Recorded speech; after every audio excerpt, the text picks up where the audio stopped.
with Jadaun, as we like to call him. It was great. I had a very good time. And working with Kristen was definitely an advantage. I appreciate all the good writing that comes from a great reporter. A lot of times we would clash and we would just have to take new avenues on the idea because we were very strong about what we believed in. It was fun. It was really fun. This is the hardest that I've worked on any project. I learned that you have to be very grateful from everything that you get, not just material things from family members. Some of these men and women don't even have family members they can reach out to. Me going into film, I really got a chance to see exactly how it would be in the real world. I want people to realize that this is a very huge problem in the world, and we shouldn't have people with well-respected careers now living on the streets asking for money. So I want you guys to just watch it, learn something tonight. And I'm very proud of the project, and I think you all will like it.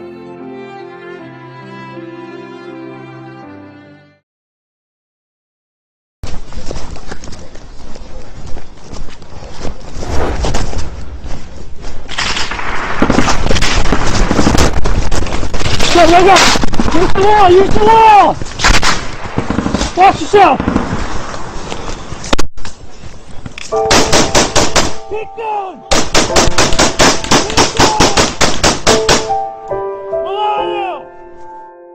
I figured when I came home that, my government would have open arms for me. It would be something waiting for me. 2 months is a long time when you're on the street. Far too many veterans are homeless in America, and the U.S. Department of Veteran Affairs estimates there's about 130,000 to 200,000 a day. I could change. I'd go back to 1989 and I wouldn't have joined the military. At least I'd still be with my wife and children. I have a pet peeve that annoys me to a great deal because when I see these young men coming back, my heart weeps for them. 1 out of every 3 homeless men who is sleeping in a doorway, alley, or box in our cities and rural communities has put on a uniform and served this country. I've lost a lot of faith in this country, and it really has hurt me inside. There's not enough being done. If there's one veteran, one guy or woman who served is under a bridge, that's wrong. And the Veterans Administration, and we're not doing enough for them, nobody is. But the homeless is a very serious problem, and the homeless veterans, it just makes it more criminal. All right, but more than 67% of veterans served our country for at least 3 years. So why are the odds stacked against veterans post-war? Why are so many honorable men and women who put their lives on the line for this country struggling to get assistance? No, it is what it is.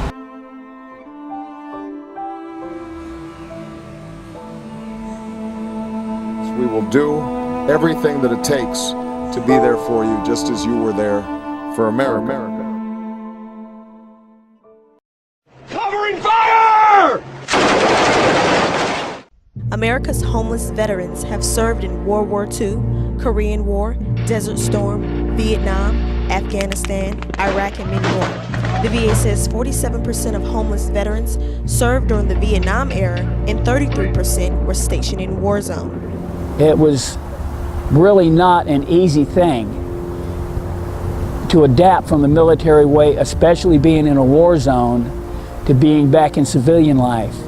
Charlie Croy, a Vietnam veteran serving 2 years in war zone with the 101st Airborne U.S. Army as a specialist 4th grade in communications. Well, I watched a lot of people get killed, and we didn't think none of us were going to get out of it, but we did. Thought I'd rather not go into that. It's too emotional.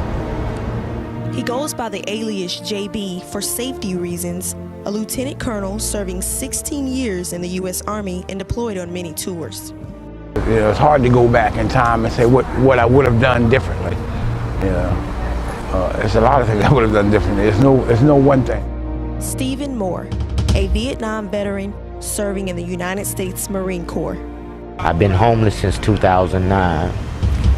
I came to be a part of this homeless community, and just like everybody else, struggle to make it day for day. Anthony Dickens, a veteran serving 13 years in the U.S. Army.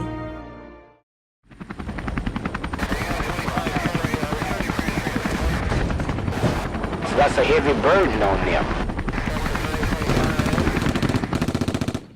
The U.S. Department of Veteran Affairs says homeless veterans are mostly males, with only 3% being females. The vast majority is single, most come from poor communities, 45% suffer from mental illness, and have substance abuse problems. When you've been through what we've been through in wars, that you have to self-medicate sometimes just to try to make the memories go away. Took a shot in the head, and it kind of messed me up quite a bit. Now I have seizures, can't sleep hardly at night, got a bad knees, bad ankle, bad hip, half a lung. Oh God, I'm bipolar. I'm PTSD.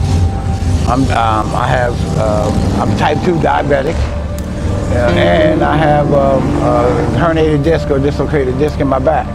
When I served in Vietnam, I got strung out on heroin, and my CO caught me, and because of my position, they did not want to stop me doing what I do. I still go through post-traumatic stress disorder. I have blackouts every now and then. They're no fun. Right now, I figure death is on its way, just a matter of time. Most veterans struggle to get any type of assistance. But why is the mindset that war zone is their only ticket out? Once I became homeless, I really needed help then. And I went to the VA office and applied for assistance. And for the first 6 months, they denied that I was even in the military. And to come back home, you know, and go through all the surgeries and pain that I went through, and had the government turn their back on me, that's been a lot of stress, a lot of pain. I applied for assistance, they denied me, I appealed it, they denied me, I appealed it the second time.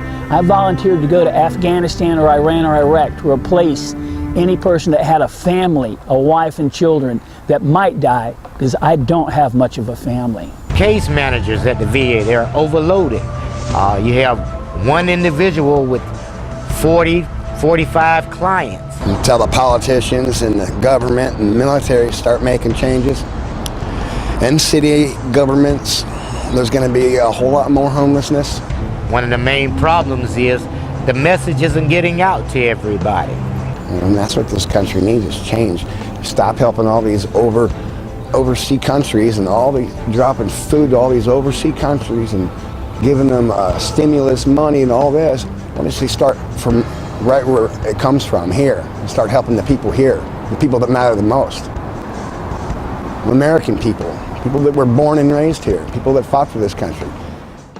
Medical assistance for some vets is the last thing on their mind.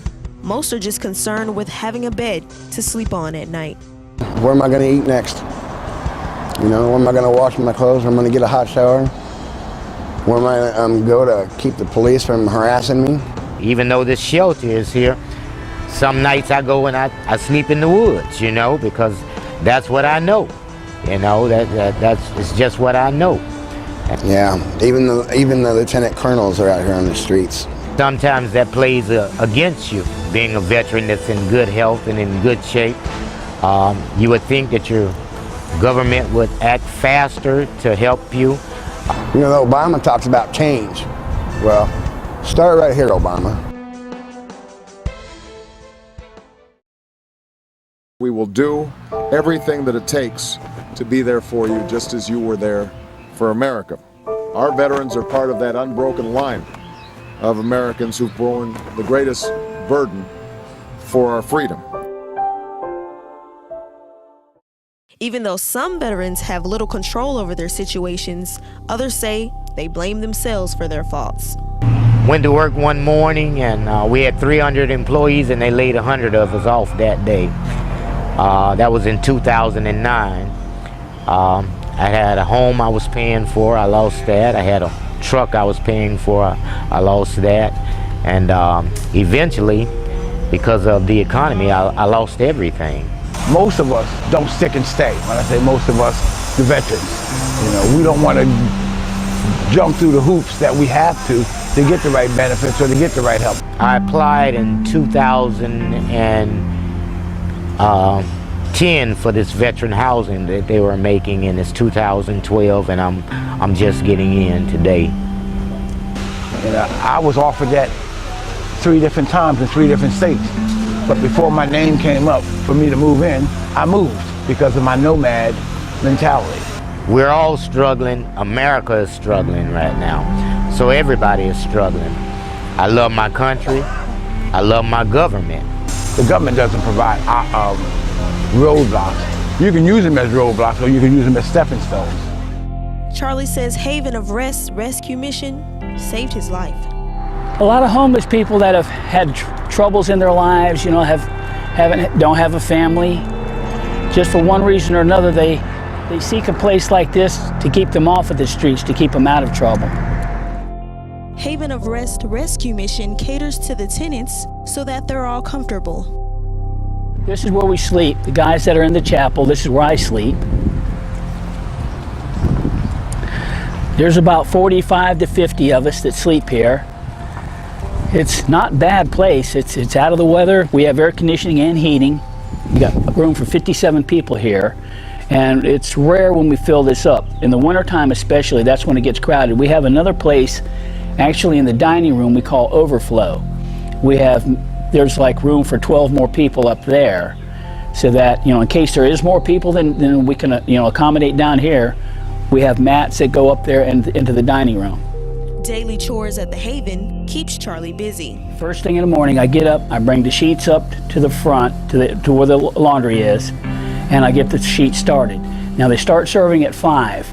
I'll work with the sheets until actually right at 5. Then I come and help serve breakfast. Charlie will remain at the Haven and continue trying to get help from the VA to stay afloat. He's doing all that he can to help fix his situation. It's difficult not having much of a family or anything, and I've got a part-time job, but I haven't worked since January, and it's just, you know, it's hard to make it out there in the world if you don't have a steady income, a family to help you, something to, you know, if you don't have a good job, it's really hard, and your own transportation, it's almost impossible. Very lucky. I'm lucky just to be alive. But life is a struggle each and every day. I thank God for the help that I do get. JB is struggling to get his stolen identity back from the government, and he said he will continue to fight on a daily basis to earn his respect as a veteran.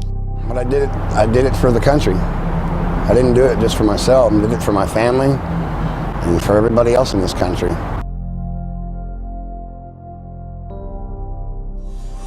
Each time I get to a new place, I say, you know what? I'm gonna settle down, relax, and get the help that I need. And 2 weeks later, I say, fuck, excuse me, the hell with this place, and I pack and I move. Stephen is working on an internal battle to become a more stable person so that he can own a home one day. And I don't know if I can. I don't know if I can. Put a big 55-inch up there in my system. I already told her this wall mine. I don't know why she trying to take my wall, you know, but this wall is mine. And that's gonna be for the sound, you know.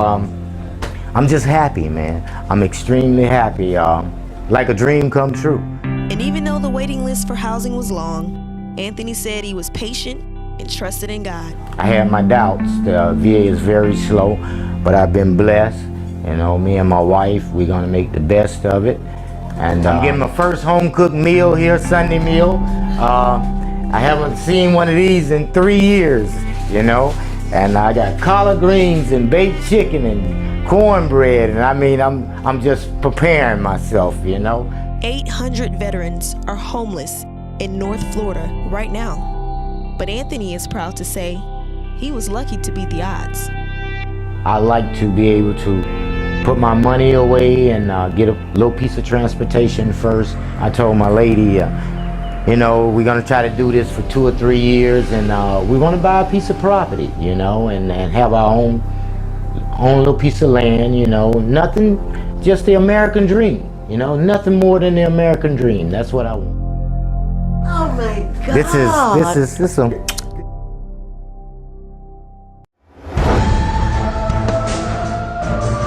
No, as a matter of fact, I've been blessed. I mean, I'm a graduate of college. In fact, I have a master's degree from the University of Maryland.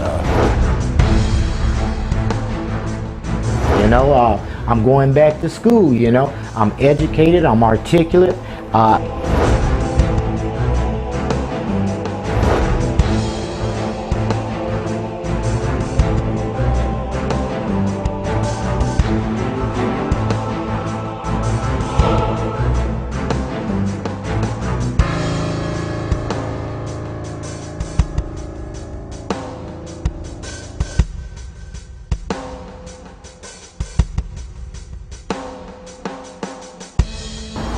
I say this for all people who have to live out here like this.